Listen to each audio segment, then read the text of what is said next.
One day I was mopping the floor in my suit, right? Because our maintenance staff of two had called out. So there was no one to clean the building.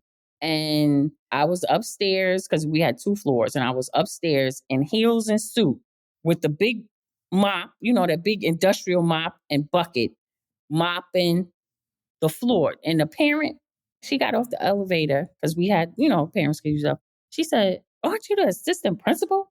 And I was like, yeah. She was like, "Why are you up here doing that?" And I said, "This is what we do." In a world where the recruitment of Black educators dominates headlines, one question remains: where are the conversations with folks who are leaving education?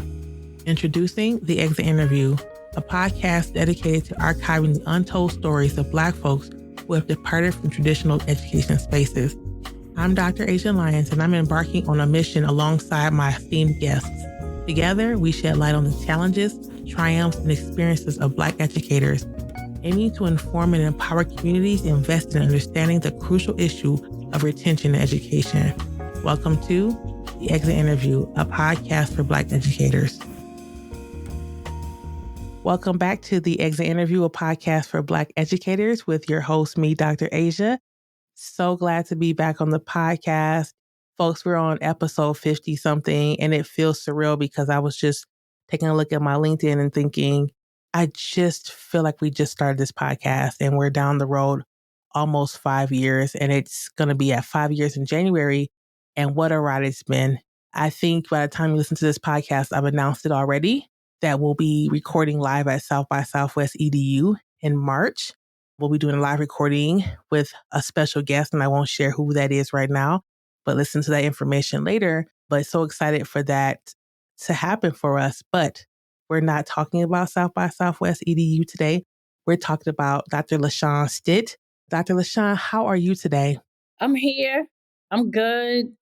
I'm hoping that we made history today. I'm not too sure when we're going to air the podcast, but my daughter is a first-time voter, so that was a kind of like a rite of passage. Yeah. Yeah. I was a little overwhelmed because it's been a day, but whenever you're in a space speaking and just exchanging, we just got finished doing it. It's all good. It's all good. So I'm here.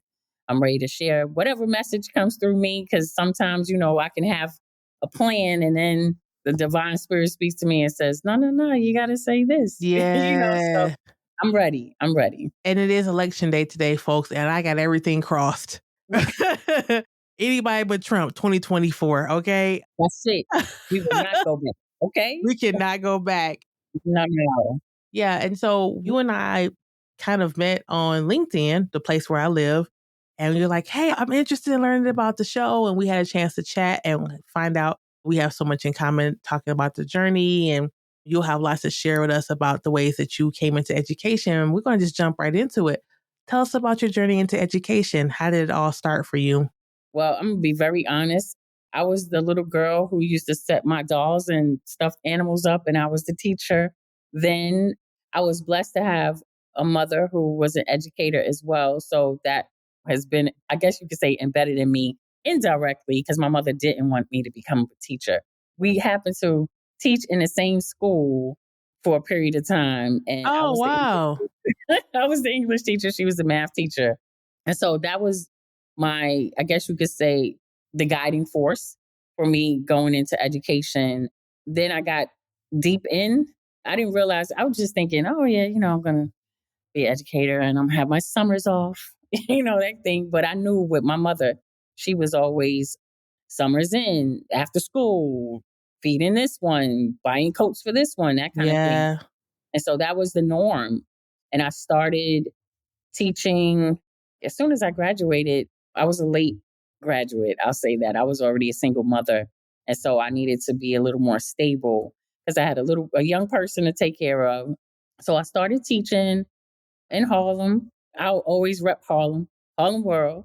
I think I was about 28, 27, because this is year 26 in education, all things education. So I was a fourth grade teacher in a private, all Black-owned private school in Harlem called the Modern School. It was started by Mildred Johnson, who's the sister to James Weldon Johnson, who we all know, right? And Tell our audience who may not know. James Weldon Johnson is the writer. I know he's the main writer for the what we call the Black National Anthem. Actually, I had no idea. That was the ignorance that existed in me because I didn't know until I went to interview at the school, and I was like, "Oh my God, this is historical! Oh, this is crazy!" Yeah, that's This was a awesome. blessing. And so I taught fourth grade my first year. I knew that I would never teach elementary school again because it was a little bit too much, but it was amazing, Dr. Asia. I got a chance to expose my students to Sequoia, Native Americans, and this being the month of the American Indian. They read I Know Why the Caged Bird Sings, and we performed. And it was just amazing. That was a time where in our schools, we had assemblies and we were able to showcase things. And it was a good place for me to start. And then I went into middle school and I loved it. And I stayed in middle school, then, kind of worked my way through the ranks. And eventually I became a lead teacher in Pomona Middle School up in Rockland County. And then a friend of mine at the time had reached out to me to ask me to collaborate on a proposal for a new high school. And I was like, really? I don't know. And when he explained it to me, I was like, I'm in. I'm Yeah. in. It was a school for all males, Black and Latino males. And we didn't necessarily know where we were going to be, but we knew that this was our mission. And so, hence, the Urban Assembly Academy of History and Citizenship for Young Men was established. And that was a turning point for me in my career because I had a lot of leadership responsibilities. I was the dean. I was, all the things. Of course, my cape and my boots were on. Go ahead. Go ahead. I'm sorry. Oh, you're fine. I just wanted to pause because often we talk to people on the podcast who are in predominantly white schools or school districts, not always, but a lot of times. And I think you're the second or third person that I've talked to in recent months who have started or worked in schools that were for like all folks of color specifically, or all male or African centered, or a freedom school or liberatory school model. And I think that, and these were folks on the East Coast, right? Shout out to Kwame Sarfo Mensah, who was on the podcast a little while back, who talked about how he taught at a school that was focused on African American Black liberation, and it was a beautiful space. And I just want to know, it seems like for those of us living in the mountain states, me recording here in Colorado and other places too, that would be a dream, right? Should be surrounded by everyone who looks like you, and not just folks who just look like you, but also that the curriculum, that the programming, everything is centered on your well-being as a student, your success, knowing and focusing on your cultural identity, right? And I just have to pause you to like stop and highlight that because I don't want to assume that it was the best experience you ever had, but I do want to Right. say that it's really interesting that we're hearing more and more folks talk about these freedom school, liberatory school models as places that they have taught. So I just wanted to pause and say that, but continue, please. Oh, yeah. Shout us out for real because honestly, it was a space. And granted, every learning environment is going to have some challenges times. But for the most part, it was that space where I was able to kind of really cultivate my leadership skills. I was able to write the curriculum that was designed for an all male population, particularly males of color. And I spent time really digging into the literary works that we would be using and how I would shape my class in particular, and then use that as an example for other teachers. Also, building community. And so, think about it. You have these young men and they're like high school. We're not trying to go to no all boy high school. We had that mentality. We had the mentality that our young men were coming in, our scholars, as we used to call them, they were coming in with the, oh, you don't do too well. And, oh, we'll do this mediocre work. And it was like, nah, we're not settling for any of that. Mm-hmm. Our expectations are here. And we will set the bar there, and we expect for you to not only perform academically. See, I think this is where the problem is. It's not just about the academics and the numbers, it's about the whole student. So we were in, I don't know if you're familiar, but in New York, 20 something years ago, we had metal detectors in our high school before a lot of these high schools Oh, and yeah. middle school, right? I'm from So, Detroit. We have so you already I already know. know, yes. Okay. And you know how our young men were coming in. They had to go through the metal detectors, take your belt off, take your shoes off. They were already dressed, dress shirt, tie, dress pants, dress shoes. So the emasculation process was taking place before they even came upstairs to our classes. So you Mm. can imagine what that was like. So one of my colleagues who's like my brother, I was telling you about earlier, Brother Patah, we were intentional about using a drum as the signal to change classes or when classes would start. So, our young men were in the hallways and they were dancing and so forth and so on. So it was that cultural piece that was so important. And then they needed it to be in a space where their identity was celebrated. It was just a beautiful space to be in. And to be able to create that space was even more so. I think it was one of the most important and impactful things that I have done as an educator.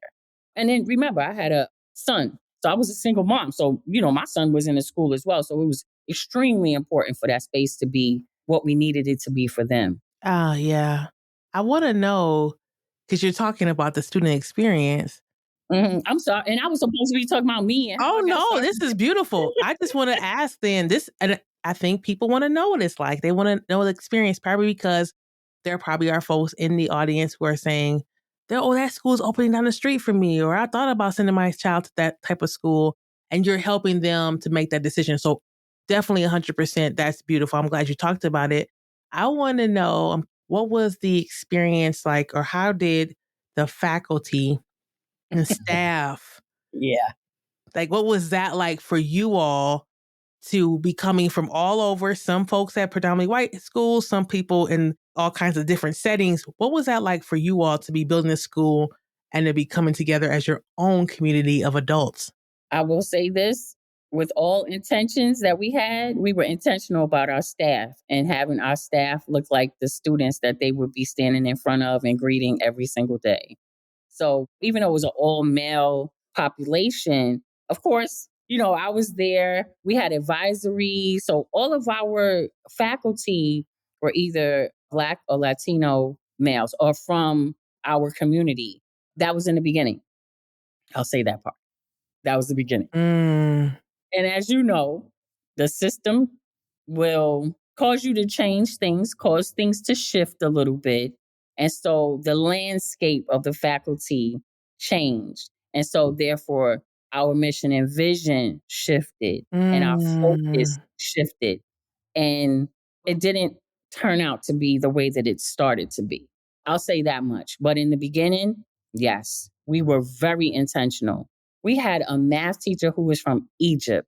We had, I mean, when I say we had it all, we had another math teacher who's a HBCU alum. Like we were very intentional about having our students looking at folks and learning from folks and experiencing folks who look like them. Yeah, That was the intention. that's a beautiful gift. Yeah. Yeah. Well, Yeah. I mean, it sounded like there was some shifting happening. And I think that you mentioned in our previous conversations about trying to open a middle school or something. So I don't want to skip ahead, but I would love for you to continue your story about your journey. Oh, yeah. So, okay, getting back to the high school. So I was there. And then, of course, life happened. I had to relocate and I moved to Richmond, Virginia. And then I was an English teacher in Richmond City Public Schools. There's a specialized high school and it's Richmond Community High School. And it was a culture shock to me because I wasn't accustomed to my students. Yes, ma'am. No, ma'am. And having students, mostly students of color from the city, from what you then was low income at, that kind of thing, having them in my classrooms. And they were so brilliant. There was, oh man, it was such a brilliance. And I was just overwhelmed with, wow, this is what it's supposed to be about.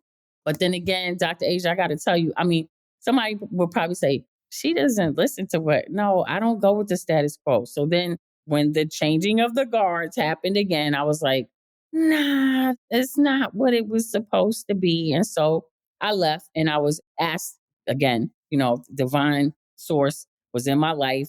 And I was asked to become an assistant principal in Baltimore City public schools. And I started out in a high school, an alternative high school in Baltimore City when I moved to Maryland. And that was another culture shock for me because I had students who were overaged, undercredited, who had been formerly incarcerated. Like it was that range. Mm, And I was like, wow, when do kids become truant in fourth grade? As a parent, how does that happen? We're the babies. What's yeah. going on? And that was an experience for a lot of my students. And I was having such a hard time really understanding that. But I will say this, and not to throw shade to anyone, but the culture of Baltimore City is a little bit different than New York City. And so it was a lot to kind of navigate my way. And then my health started being affected. My principal, I found out he was taking naps while I was running around the school. I was running around the school, mopping floors and intervening, and parents coming in my office crying. And it was a madhouse. And I'm finding out that he was in there napping and I'm having health issues. I said, time out. What is going on? And I got two young little ones. We can't do that. So I made the decision. I made the decision to see a therapist. And now I'm a little more comfortable with saying that because I was like, this can't be. Who's going to tell my children that their mother is no longer here because she was giving it all up to everybody else? And so I made the decision to leave public education, K-12 education at that time. Yeah, there's a lot of pieces in that last I know. like you kind of tossed it in there in that last 1 minute, and I have a lot to break down. Yes. First of all, this idea of our students, and like you said, fourth grade being truant.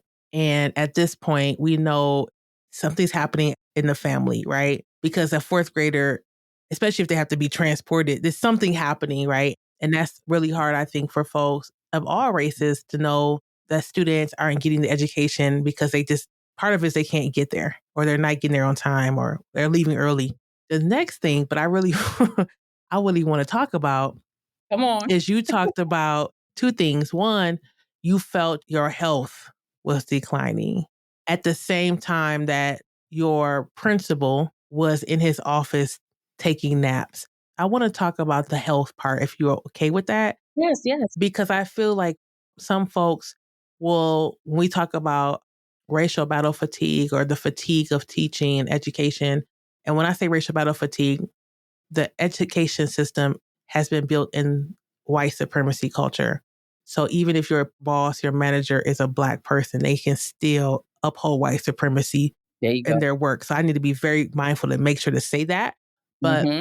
when we think about that fatigue, the fatigue of seeing our students not doing as best they could, the fatigue of seeing people in positions of power who are supposed to be supporting us, not doing what they need to do, it does impact our health. Can you talk about when you started to realize like, oh, my health is not well? And like, what are some of the things that, if you're okay with sharing as much as Mm-hmm. you'd like, some things that you were experiencing that you knew this is not normal. It's time for me to start making some decisions. There were a couple of things. One, we had a school nurse, and one day I was mopping the floor in my suit, right? Because our maintenance staff of two had called out. So there was no one to clean the building. And I was upstairs because we had two floors, and I was upstairs in heels and suit with the big mop, that big industrial mop and bucket, mopping the floor. And the parent, she got off the elevator because we had, parents could use up. She said, aren't you the assistant principal? And I was like, yeah. She was like, why are you up here doing that? And I said, this is what we do. What am I going to say? You want your child to be in a building where it's all kinds of stuff because it was days that they didn't show up. And so Oh, we can't have this. These kids can't be in here like this. So while class was in session, I said, let me get that mop. I had another teacher help me fill it up and everything. And I went down the hall and she was like, it was on her face. And I was like, We got to do what we do, right? And I just kept on moving. But I knew something was going on because I wasn't going to the bathroom. I wasn't taking my bathroom break. I'm like holding my pee. My nurse said to me, Miss Stitt, because at that time I was Miss Stitt, are you okay? And I was like, I'm a little tired or whatever. She was like, come into my office. So she took my blood pressure, and my blood pressure, she read my blood pressure twice. And she said, you got one more time for me to do this reading. And if it's high, I'm going to call an ambulance myself. And I was like, oh, no, wait, time out. Because I had my little ones at the school as well. And I was like, wait, hold up. She was like, did you drink water today? And I was like, I really, it's in my office. I didn't. And she said, Mister, you can't keep doing this. You cannot continue to do that. At that time, my principal calls on the walkie talkie. She said, don't you answer. So she answered. She was like, Miss Stitt is in my office right now. She's not doing well. And whatever it is has to wait, or I will send her to the emergency room. And I was like, wow, because Mm. we got to show up. We got to be in the space. We got to do our thing. So that was number one. Number two, when I went for my primary care, of course, she was like, you got to go to the doctor. Like, you need to go get this work. Found out that I had a blockage in my kidneys. And I was like, what? Then I had to go to a urologist, a specialist. And the urologist was like, wait, we're going to have to schedule a procedure for you. And I was like, oh, nah, we can't keep this up. We cannot keep Wow. this up. At the same time, my OBGYN, he was like, I need you to go and have this mammogram done because you've been putting it off. And I'm like, okay, well, I'll get it. He was like, no. I'm scheduling you today because it was like right after, think this happened one after the other. I was like, you know what? I can't keep this up. I cannot. Yeah. I can't. But in the meantime, mentally, I was in the moment. I'm trying to do it, but I knew I was real edgy with my children. I was short. My attitude was, I was nasty. And I'm saying, I don't treat my children like this. I don't treat my family members like this. I don't have this type of energy. And somebody said to me, hey, maybe you should go talk to somebody about it. And I was like, I don't do therapists. I'm good. And my school secretary said, you should go see a therapist because we could write you out. And this is how she was, we could write you out. And I said, let me go see the therapist. And sure enough, the therapist was like, oh no, you got to be out of there. You have to. You have to do whatever you have to do to take time away. I'm going to keep you out. And I was out for 2 months. I was out for 2 months. Audience. I know it was a lot. I'm sorry. No. I need the audience to hear everything that you just said. I feel like in education, we think it's a flex not to pee all day. I feel like we feel like we've won if we're the one mopping and turn the lights on and off at night and did shoveling coal into the furnace. And I feel like we're waiting for someone to give us our flowers and we're just going to think we're going to keep that up. And Dr. Stitt is telling you that is not the case. You had women looking out for you and saying, nah, sit down. Let's get this blood pressure together. No, you need to do this. You need to take care of yourself. You need to do that. And advocating for you in the ways that at that time you were not able to advocate for yourself because you were sacrificing for the students. And I'm sure that some of this is on the back end, you're processing, like you said, with your therapist, and you're like, oh, that was madness. Pure madness. But there are so many of us who are listening to this or who know educators and are like, that's so awesome. You're such a hard worker. I'm sure the students appreciate you. And we take that and think, I have to keep it up because if I'm not there, who's going to mop? If I'm not there, who's going to turn the lights on? My principal's taking a nap in the office, which we're going to get to in a second.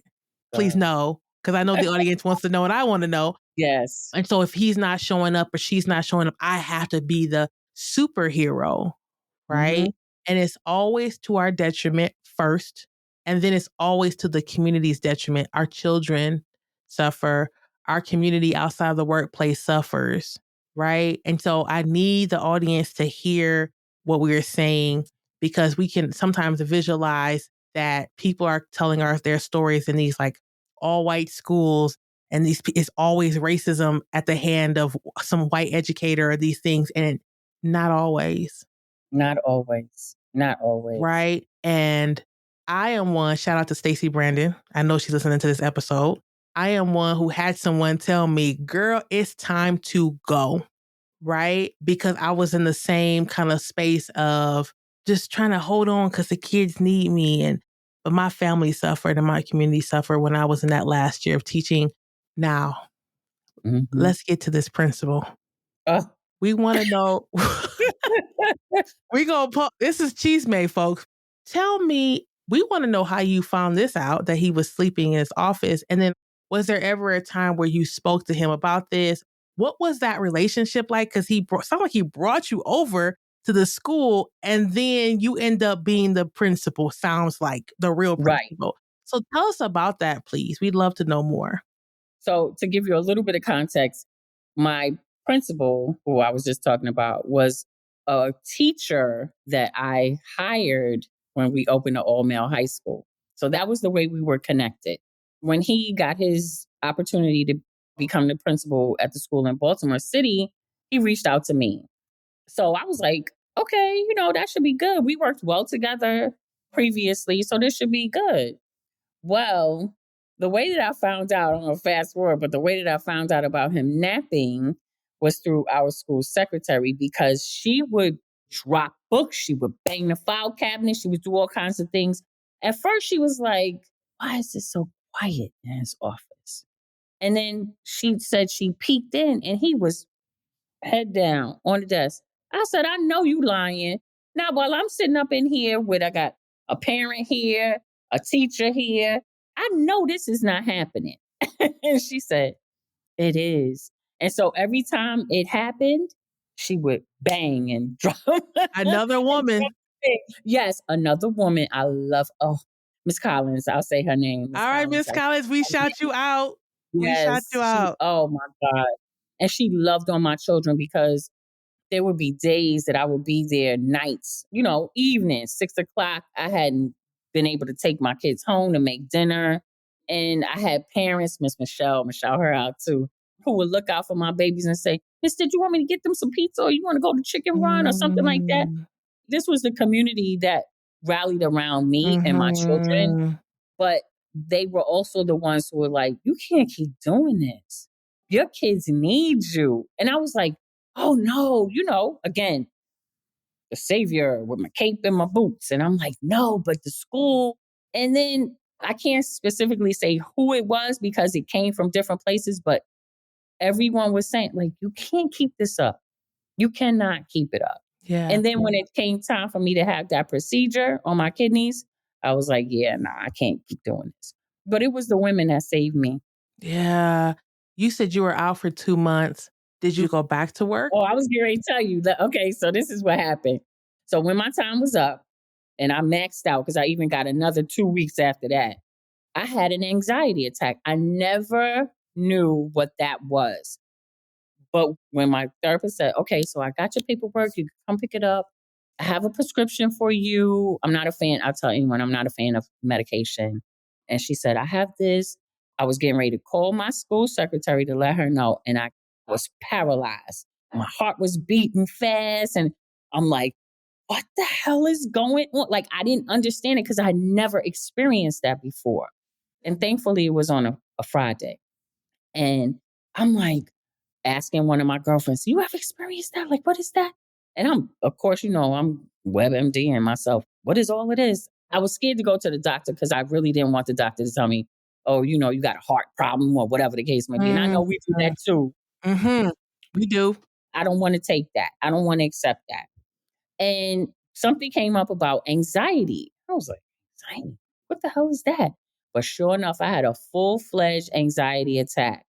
And Monday, I emailed my school secretary and I was like, I cannot do it. I said, let's use up all my sick days, whatever PTO time I have.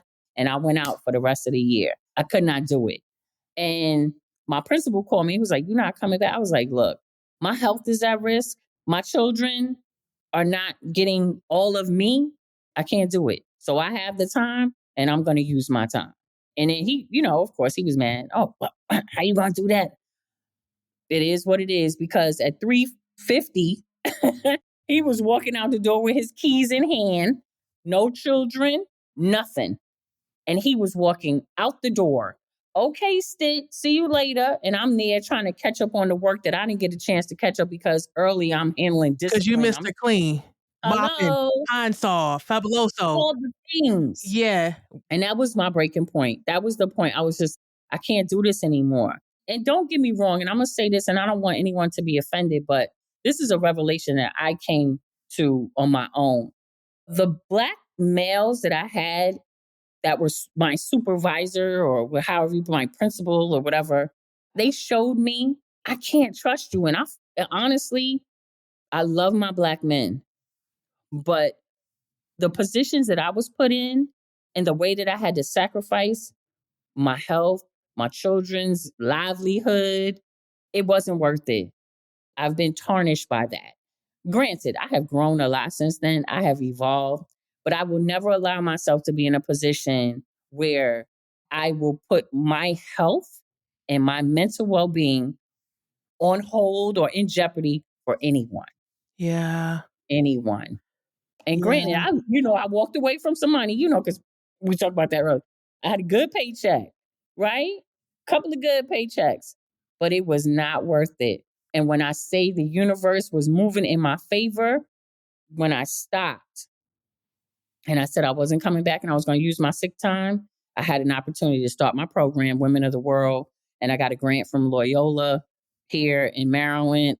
Things worked out the way that they were supposed to. And honestly, I have not been in a full-time position where I've had to clock in and clock out or be since 2013. Yeah.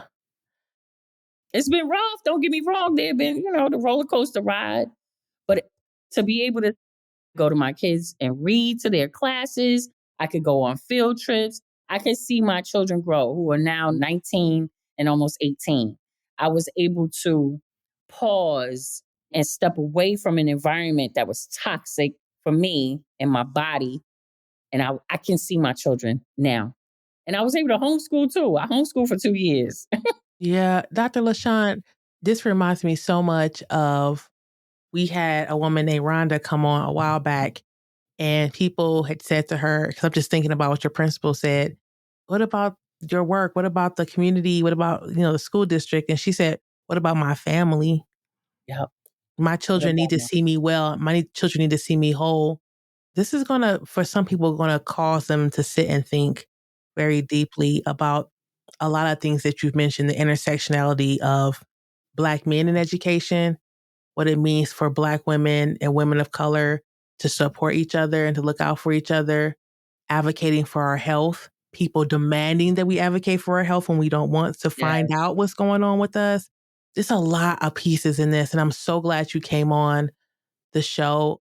Therapy, medication, the belief or not belief in it. Like, there's so many pieces that I think that people need to be thinking about when they listen to your show. And we have so much more to talk about too. So we're going to go on a quick break, and we're going to get back. We're going to go into, you talked about a little bit what you're doing now, but we're going to dig into that second part of the show. So we'll be right back. Hey there, beautiful people. It's me, Dr. Asia. Before we dive back into our conversation, I have something exciting to share with you. Are you a dedicated Black educator or support Black educators? Well, if so, we've got some great news for you. We're thrilled to introduce the latest addition to our podcast community, the Black Educator Be Well newsletter. It's a space dedicated to all things Black educator healing, wellness, and more. We believe that taking care of our Black educators is crucial, and this newsletter is designed to do just that.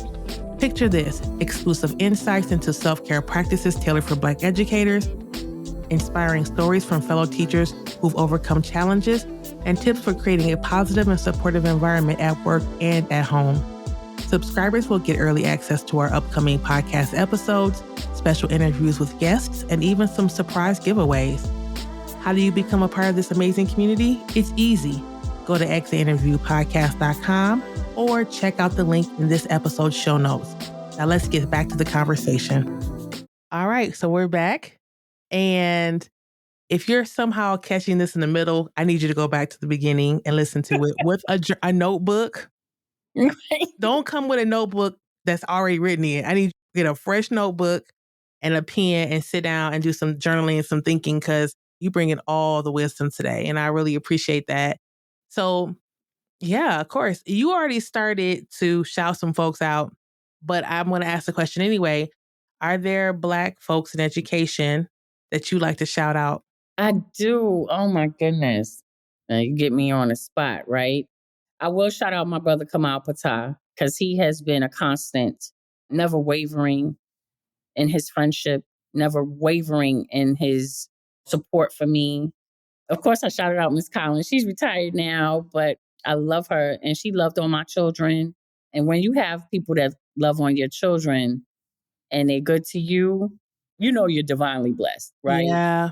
There's so many people, and please charge it to the head, not to the heart, but there's so many folks that I have been either our paths have crossed or we connected or they just supported in some kind of way and loved on me, loved on my babies. Oh man, there's so many. So please forgive me. I can't, Yeah. calling folks out at the time, but there are plenty. There are plenty. Yeah. Yeah. I And I love do have that. to shout out this. I'll shout out the spirit of, of course, when we're summoning our ancestors, Dr. Kenneth Hale, whose mother's Clara Hale. I don't know if many of you knew Mother Hale. He was one of my very first principal supervisors, and he was good friends with my mom. They started a school as well in Harlem. So Dr. Kenneth Hale, of course, my mother, Carrie Lee Payton, and her spirit just rides with me I just, sometimes she just envelops me. Yes. I can feel her. And Tracy Gaskin, who has been a constant. She was a friend of my mother. She was a teacher, the whole nine. Just so many. But the ancestors, I got to give it up to them because they definitely ride with me. They definitely ride. Yeah, I love that. Thank you so much for sharing. So the next question is, what are you doing now? You've been out the game, the K-12 game for a minute. Yeah, what are you up to? What are you doing now? Yes. So I will say this, I'm not formally in a classroom or anything like that. I was an adjunct for almost 7 years until they didn't see my value and my worth. And I had to peace out and give them good luck to you because I'm not going to be overlooked by underqualified and underexperienced white women again. And universities will adjunct you to death. Yes. And you're not going to steal all my energy. You're not going to steal all my power and then not compensate me or give me the position that I rightfully deserve. Nah, that's okay. So I was in that space for a while, but I think I volunteered so much, Dr. Asia.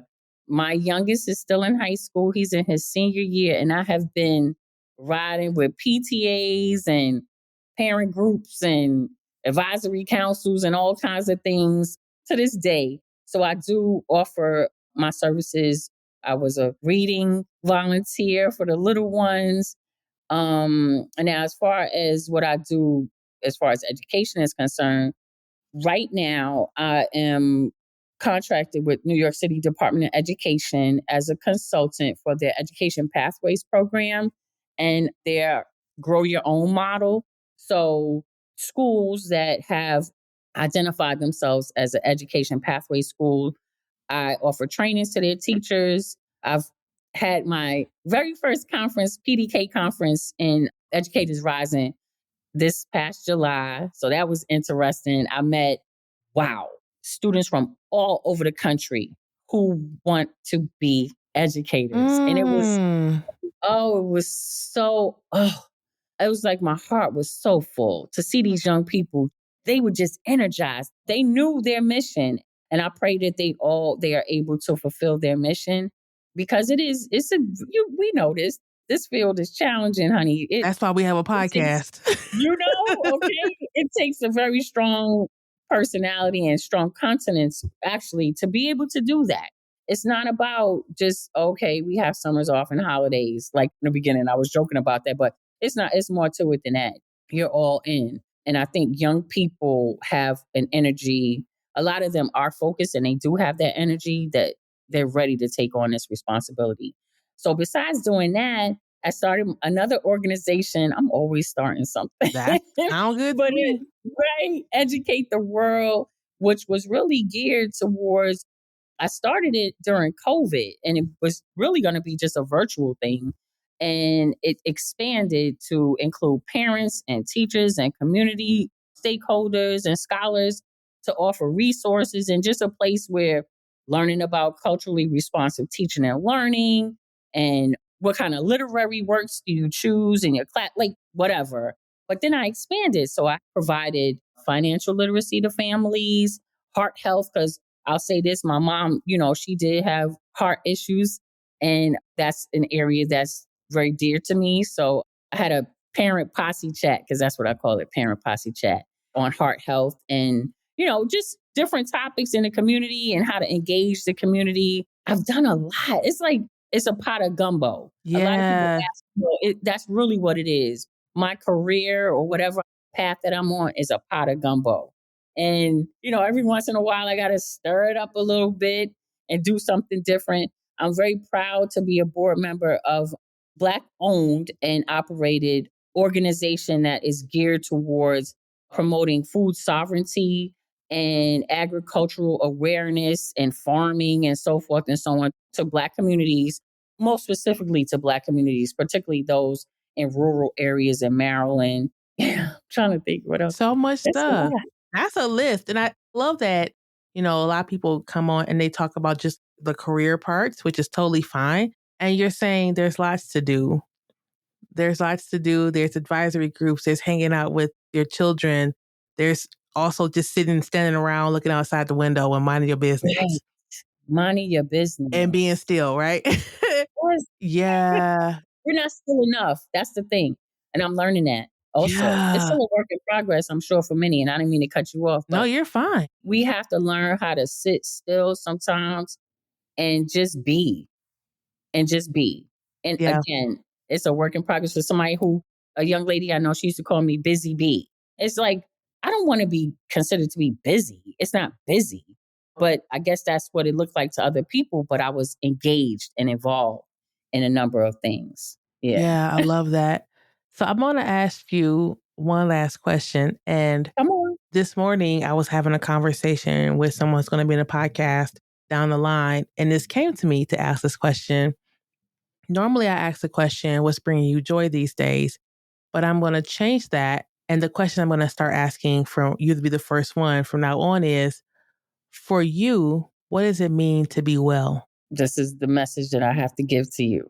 What it means to be well is to be able to take walks, to sip on your coffee leisurely, to get information, to receive information, and to be able to deliver it in a manner that's comfortable for you, whether it be in conferences, because I've done that as well, speaking at conferences, whether it's through a newsletter, whether it's through a webinar, whether it's through a coaching or consulting business, whatever it is that brings you peace, that's what it is. I told you, I haven't worked a full time job where I have to go like 9 to 5 kind of thing in 13 years.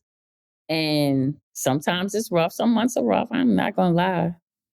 But to know that I dictate my schedule, I can pencil out time. Oh, my son has a game. Oh, my daughter has a this. Oh, I need to go get my granddaughter from New York. My schedule is flexible. I dictate how I'm spending my time. My husband and I, sometimes we like to go walk the dog. Hey, politics, even though I try real hard not to. But having those moments, because life is very, very short, whether we choose to accept it or not. I just went to a memorial for a very dear friend of mine who passed away at 52. Mm. 52. No children. He was a first responder.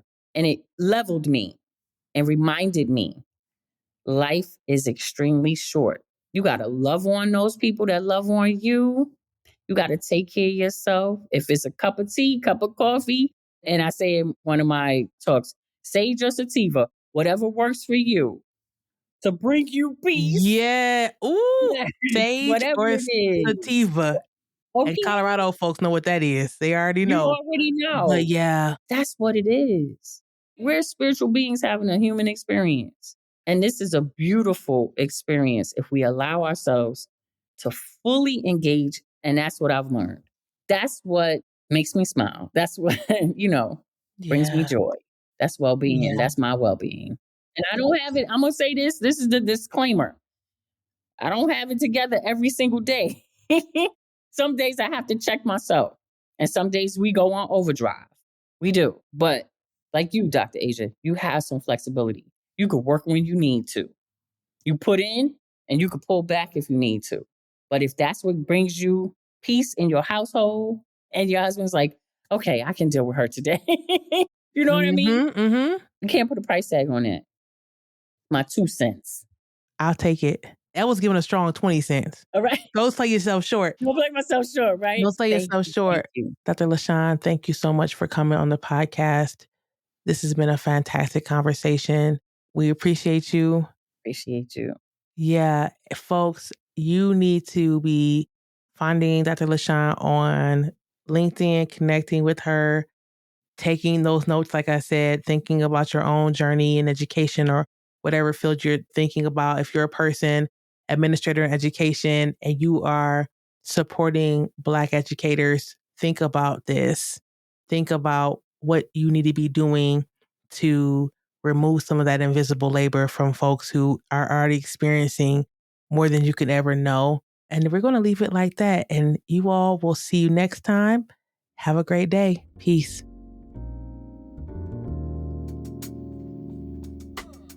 If you've enjoyed this episode of The Exit Interview, a podcast for Black educators, I'm sure you'll love similar content in the Alive Podcast Network app. That's right, we've joined a podcast network. Plus, you can support this podcast and enjoy ad-free listening to nearly 100 other Black hosted podcasts. Head on over to the Alive Podcast Network today.